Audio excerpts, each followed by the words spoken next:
महाराष्ट्र राज्य अंगणवाडी कर्मचारी गेल्या 1 महिन्यापासून संपावरती असून शासनाने अंगणवाडी कर्मचाऱ्यांच्या मागण्या मान्य न केल्यामुळे गेल्या 30 दिवसांपासून कर्मचारी राज्यव्यापी बेमुदत संपावर आहेत। तरी सुद्धा मागण्या मान्य न झाल्यामुळे पंचायत समिती येथे कन्नड तालुक्यातील अंगणवाडी कर्मचाऱ्यांनी जेलभरो आंदोलन केलं।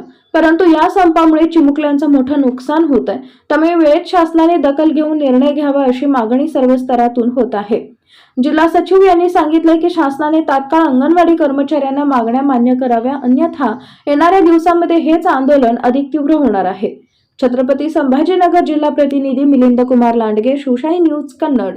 महाराष्ट्र राज्य अंगणवाडी कर्मचारी संघ जिल्हा सचिव औरंगाबाद संभाजीनगर जिल्हा या नात्याने मी आज आपल्याला सांगू इच्छिते की आम्ही गेल्या 1 महिन्यापासून संप करत आहोत, परंतु आम्हाला या संपामध्ये अद्यापपर्यंत निराशाच प्राप्त झालेली आहे।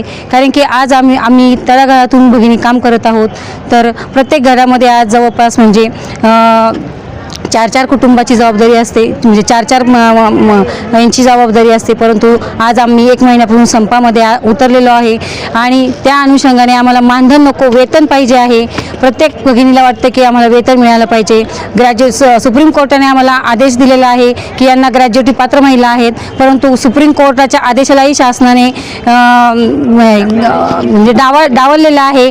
तिथेही आम्हाला म्हणजे अजूनही ग्रॅज्युएटीचा दर्जा देण्यास शासन मान्यता देत नाही। त्यामुळे आज आम्ही संतापून जेलभरो आंदोलनासाठी सुद्धा आम्ही आज तयार झालेलो आहे। आज आम्ही इथे कन्नड तालुक्यामधून जेलभरो आंदोलनासाठी इथे महिला एकत्रित झालेलो आहे आणि शासनाने आताही कमीत कमी दखल घ्यायला पाहिजे। आता जर दखल नाही घेतली शासनाने तर आम्ही मुंबईसाठी रवाना 3 तारखेसाठी मुंबईसाठी आम्ही रवाना होणार आहोत। एकजुटीने आम्ही तिथेही संपामध्ये सहभागी होणार आहोत। आम्ही तिथे ठिय्या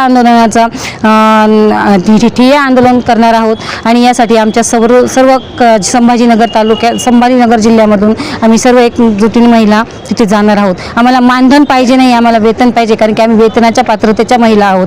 आम्ही आज जवळपास आमच्या महिलांना 30-35 वर्षाची इथे सेवा झालेली आहे, परंतु त्यांच्या पदरामध्ये आतापर्यंत काहीच मिळालेलं नाही। अगदी 300 रुपयापासून महिलांनी काम केलेलं आहे, परंतु आतापर्यंत फक्त आम्हाला 10,500 वरच आम्ही आज काम करत आहोत। आज जिथे म्हणजे एवढी शोकांतिका वाटते की 10,500 मध्ये काय होतं। शासनाने आम्हाला सांगावं की 10,500 रुपयामध्ये काय मिळतं। आज समजा गॅस घ्यायचा म्हटलं तर 1,000-1,200 रुपये मोजावं लागत आहेत। गॅसचाही तोच म्हणजे त्याच्यानंतर आज भाजीपाला जर घ्यायचा तर 20 रुपये पावशेर भाजीपाला आहे आणि एका महिलेवर जवळपास 4 ते 5 म्हणजे सदस्यांची जबाबदारी आहे। त्या अनुषंगाने त्या महिलेला 10,500 रुपये पुरतच नाही। तरी माझं म्हणणं असं आहे की शासनाने लवकरात लवकर आमच्या ज्या काही मागण्या आहेत त्या लवकरात लवकर पूर्ण कराव्यात व आम्हाला जास्तीत जास्त आता अंत आमचा बघू नये। अंत जर बघितला तर आम्ही शासनाचा अंत काढल्याशिवाय राहणार नाही, एवढंच मी तुम्हाला सांगू इच्छिते।